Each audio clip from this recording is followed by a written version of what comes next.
Mr. Chairman, this is a bill to be sent for eliciting public opinion on a matter which concerns not only the political parties but the public life of the country as a whole.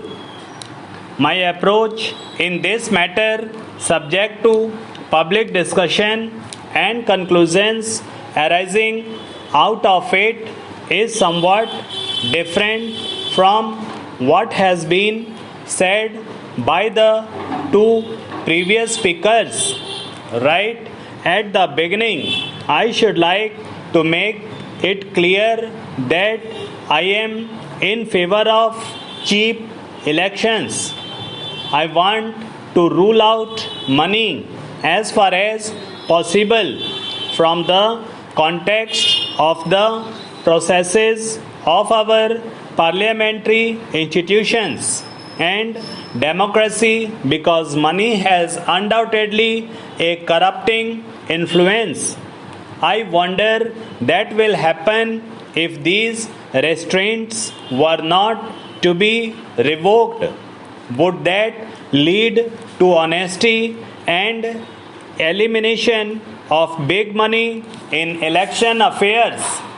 I do not think it would be the contention of Mr. Bhargava that by abolishing these restraints we are going to have cheap elections or some kind of curbs on election expenditure. I think what he wants is to make people look somewhat honest, or rather he does not want dishonesty to be institutionalized in the shape of some kind of acceptance of it by the society.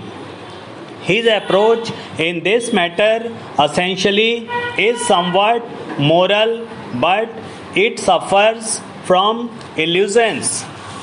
Now, let me come to the other aspects of the matter, but I should like to add here that if the object is one of the promoting cheap elections, eliminating the power of money in elections, it is not achieved by removing the restraints here.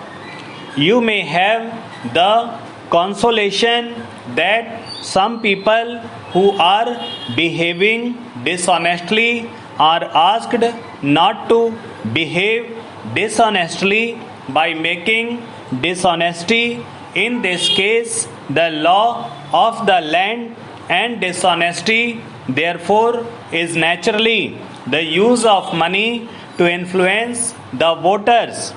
You are spending huge sums and are suppressing it. This by itself is not the main crime. It is not as if the crime takes place only when people submit returns to the election commission after the election is over. The crime, social and political, takes place the moment you use the power of money to influence elections. Gerrymandering or otherwise, the indulge of all gerrymandering or otherwise, and indulge of all kind of corrupt practices. It is there you are committing a crime, although Mr. Bhargava wants that after having committed the crime, there should not be any accountability about it in any way. Now, the main problem that we are facing in our democratic institutions or elections, if you like, is the influence and privilege of money. I should like it to be curbed, if not wholly eliminated. I am realist in this matter.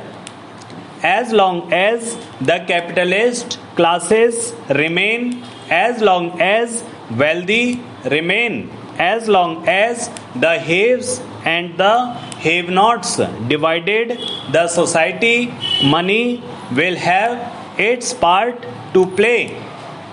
It cannot be completely eliminated because the present society in which we are living is largely influenced and dominated not only in electoral matters but in various other matters also by the power of money. Therefore, I have no illusion that by changing certain laws of this kind, we will be getting out of the clutches of the big money in this matter. Now that power will remain.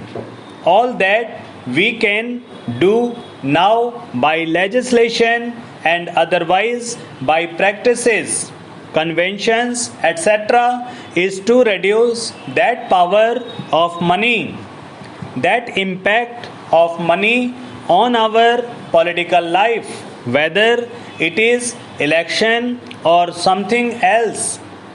This is the most we can achieve.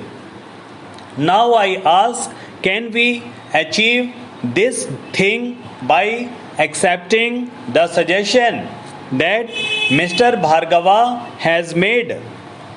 I do not think so. When the election law was framed, it was perhaps intended that some kind of restraint would be put if the election expenses were to be submitted to the election commission after the elections. That was the intention, but this objective has not been fulfilled. Why it has not been fulfilled? We must ask ourselves. It would not do for us to say in a physical sense that some people are honest and some people are dishonest. That would be an answer given by some people who are conversant with the political affairs of the country, the realities of our political life.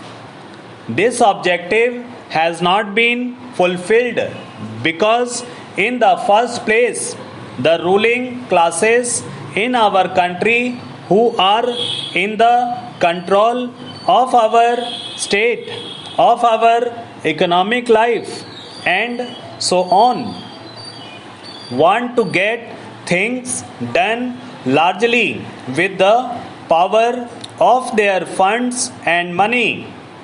That is why they bring in money into the elections, and as long as they are there, as long as they have the opportunity to do so, it will continue whatever law you may have.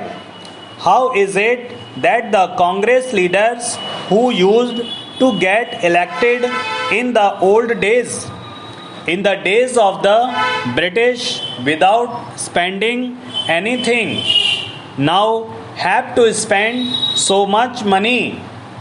I am talking about the Congress because the Congress has been in the field for a long time.